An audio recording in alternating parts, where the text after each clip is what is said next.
An important consideration about planning therapy sessions is finding the balance between not over planning to the point that it becomes inflexible, but also not under planning so it feels like you're just showing up and perhaps winging it. Therapy should feel like it is heading somewhere. Every session should be logically building off the session prior. There should be a sense of progression between sessions that will naturally happen as we teach our clients skills and ways to cope with life's challenges. Generally, I find the best approach is to have a sense of what are the particular interventions or skills that I'm hoping to teach my client today, and being flexible enough so that no matter what they bring you, you'll be able to adapt your intervention or your agenda to that presenting issue.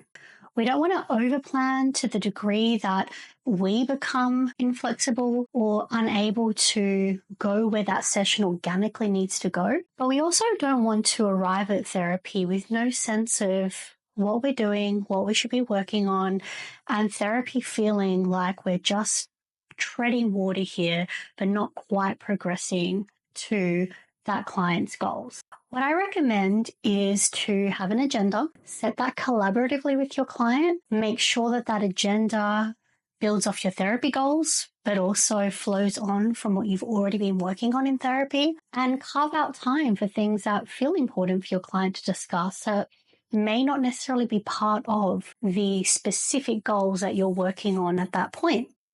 I find having a plan for the session and working on that collaboratively with my client means that I'm far less likely to get derailed by something unexpected in that last 10 minutes. It means we both better account for our time in our session. We're prioritizing what matters most to that client, but also working on strategies that will help the client hopefully improve their quality of life.